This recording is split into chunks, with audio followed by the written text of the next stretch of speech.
मुख्यमंत्र्यांचे आनंद दिघेबाबत मोठे वक्तव्य. रुग्णालयात असताना पद सोडायला सांगितल्याने दिघे बेचैन होते. मुख्यमंत्री एकनाथ शिंदे यांनी बोलताना आनंद दिघेंना मातोश्रीने मानसिक त्रास दिल्याचा आरोप केलाय. शिवसेनेचे दिवंगत ठाणे जिल्हाप्रमुख आनंद दिघे यांची लोकप्रियता सलत होती. यामुळेच त्यांना पदावरून बाजूला करण्याचे कारस्थान आणि डाव होता आणि रुग्णालयात असताना त्यांना तसा निरोपही आला होता. त्यामुळे दिघे बेचैन होते, असा गौप्यस्फोट मुख्यमंत्री एकनाथ शिंदे यांनी ठाण्यामध्ये बोलताना केला आहे. तसेच धर्मवीर चित्रपटात आधी काही गोष्टी खऱ्या दाखवल्या नव्हत्या, परंतु आता पुढच्या भागात सगळे खरे दाखवणार, असंही ते म्हणाले. ठाणे लोकसभा मतदारसंघातील शिवसेनेचे उमेदवार नरेश म्हस्के यांच्या निवडणूक प्रचारार्थ सोमवार टिपटॉप प्लाझा येथे महायुतीचा मेळावा आयोजित करण्यात आला होता. यामध्ये मुख्यमंत्री एकनाथ शिंदे यांनी उपस्थितांना मार्गदर्शन करताना आणि त्यानंतर पत्रकारांशी बोलताना त्यांनी आनंद दिघेंना मातोश्रीने मानसिक त्रास दिल्याचा आरोप केला आहे. ठाणे आणि पालघर जिल्हा हा एकच होता. त्याचे नेतृत्व आनंद दिघे हे करत होते. त्यांना मातोश्रीने पद आणि जिल्हा सोडायला सांगितले होते, परंतु दिघे यांनी पद आणि जिल्हा सोडला तर आपल्यासोबत एकही माणूस राहणार नाही, असं अनेकांनी त्यांना सांगितले. त्यानंतर त्यांनी निर्णय मागे घेतला, असा गौप्यस्फोट मुख्यमंत्री एकनाथ शिंदे यांनी केला आहे. मला काही लोक विचारतात, काय नरेश म्हस्के आणि राजन विचारे कुणावर निवडून येत होता? अरे हे कार्यकर्ते दिवस रात्र मेहनत करत होते बिना पैशाचे. पैसे पण देत नव्हता, वडापाव पण पैसे काढून घेतच नाही. आणि या ठाण्यात दिघे साहेबांचं नाव न घेता आपल्याला पुढे जाता येत नाही.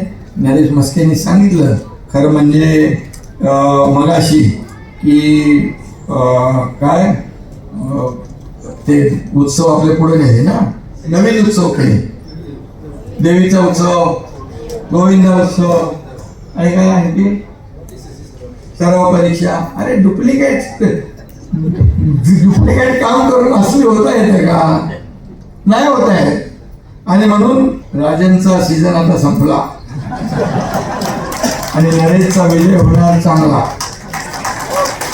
पण नरेश म्हस्के, तुम्ही मगाशी म्हणाला मी जसं आहे तसंच राहतो, तसं नाही, तुम्हाला बदलायला लागेल.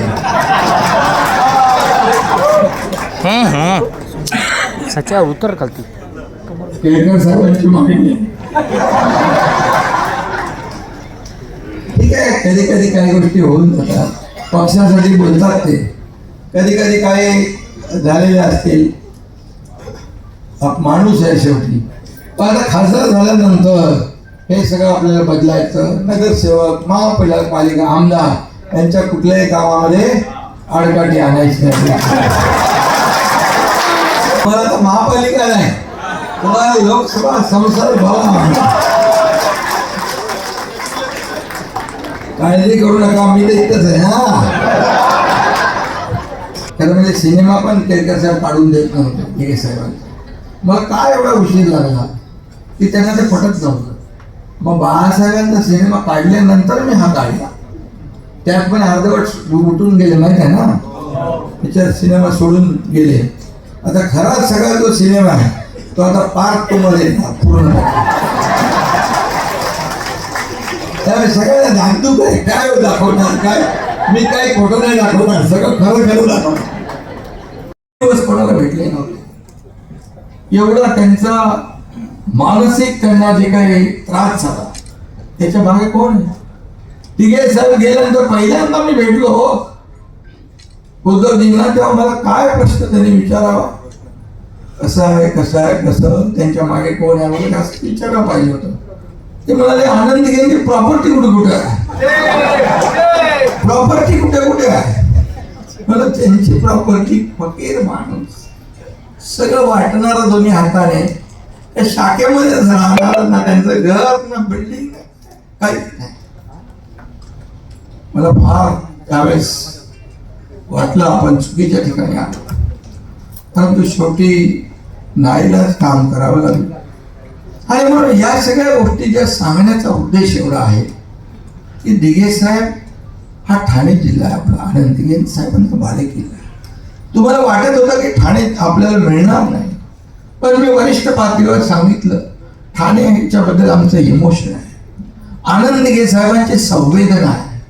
एक मतदारसंघ महत्वाचा नाहीये. बीजेपी आणि शिवसेना एकच आहे.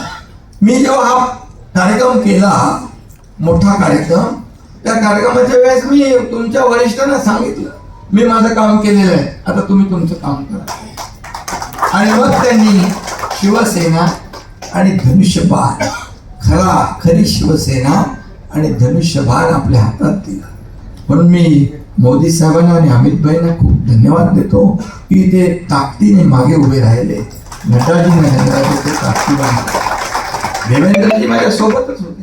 कुठल्याही पदासाठी मी गेलो नाही. तुम्हाला मी सांगतो, गुवाहाटीला असताना मला अनेक लोकांचे फोन आले, परत या मुख्यमंत्री बना. मी नावं सांगत नाही, योग्य वेळी नावही मी सांगेन. परत या मुख्यमंत्री बनवतो, यांना उतरवतो. पण मला ते बनायलाच नाही आलो मी इकडे. माझा उद्देश वेगळा आहे. शिवसैनिकाचं खच्चीकरण होत आहे, शिवसेना संपती आहे, आमदारांचं खच्चीकरण होत आहे. आमदार उद्या कसे जाणार मतदारसंघात, काय तोंड घेऊन जाणार, काय प्रचार करणार, कुठलं काम केलं म्हणून सांगणार. विकास निधी आहे, प्रकल्पाला निधी आहे, कशाला निधी आहे, 4 अधिकारी आपले आहे, काही नाही. मग कसं करणार आपण? आणि मग मी तो निर्णय घेतला. आणि मग तो निर्णय घेतला, तो लोकांना पटला पण. 2 वर्षात आम्ही काम केलं, डेव्हलपमेंट, विकास केला. आणि या विकासाच्या मुद्द्यावर आज आपण निवडणूक लढवतोय. आणि म्हणून खरं म्हणजे किती शिव्या देतात. रोज सकाळी उठले की तो भोंगा वाजतो आणि दुपारी दुसरा भोंगा वाजतो. तुम्ही आम्हाला गद्दार किंवा मेंढे म्हणण्याचा अधिकार नाही. 2019ला खरी बेमानी आणि विश्वासघात कोणी केला? त्या महाराष्ट्रातल्या जनतेबरोबर, बीजेपी बरोबर, भारतीय जनता पक्षाच्या पाठीत खंजीर खुपसण्याचं काम तुम्ही केलं. का? मुख्यमंत्री बनायचं म्हणून. तुम्ही त्यावेळेस जसे निकाल आले, ते निकाल आल्याबरोबर तुमचं स्टेटमेंट काय होतं? आम्हाला सर्व 2 दरवाजे मोकळे आहेत. कशासाठी? म्हणजे तुम्ही सगळं प्री प्लॅन ठरवलं. तुम्हाला मुख्यमंत्री बनायचं होतं, केन कशाही. देवेंद्र फडणवीसांनी तुमच्यासाठी खूप काम केलं, तुमचं प्रत्येक काम केलं, तुमचा शब्द पडू दिला नाही. पण 50 फोन त्यांनी केले, एकही फोन यांनी उचलला नाही. एकही फोन यांनी उचलला नाही. एवढे कृतज्ञ कोण असू शकतात? आणि म्हणून मग मी सांगितलं त्यांना काय करायचंय. बोले काय नाही, आम्हाला हे फसवणार बीजेपी, आम्हाला 2.5 वर्ष कमिटमेंट दिले की पाहिजे. आणि मग त्याचा संपूर्ण इतिहास तुम्हाला माहित आहे. कुठली कमिटमेंट नाही.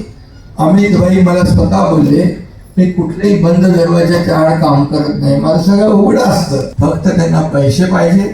तुम्हाला हे मी सांगतो, त्यांना ना धनुष्यबाण पाहिजे, ना बाळासाहेबांचे विचार पाहिजे, त्यांना संपत्ती पाहिजे. बाळासाहेबांनी जे करू नका ते म्हटलं त्यांनी, ते त्यांनी मुद्दाम केलं. आणि फक्त त्यांना पैसे पाहिजे. आपल्या शिवसेनेला आपल्याला शिवसेना भेटल्यानंतर तुमच्या शिवसैनिकांच्या खात्यातले 50 कोटी रुपये विड्रॉ करून त्यांनी घेतले. हे पाहिजे त्यांना. मी म्हणाल देऊ नका, आपल्याला ते करा. आपल्या बाळासाहेबांचे विचार हीच आपली संपत्ती, हेच आपलं ऐश्वर्य.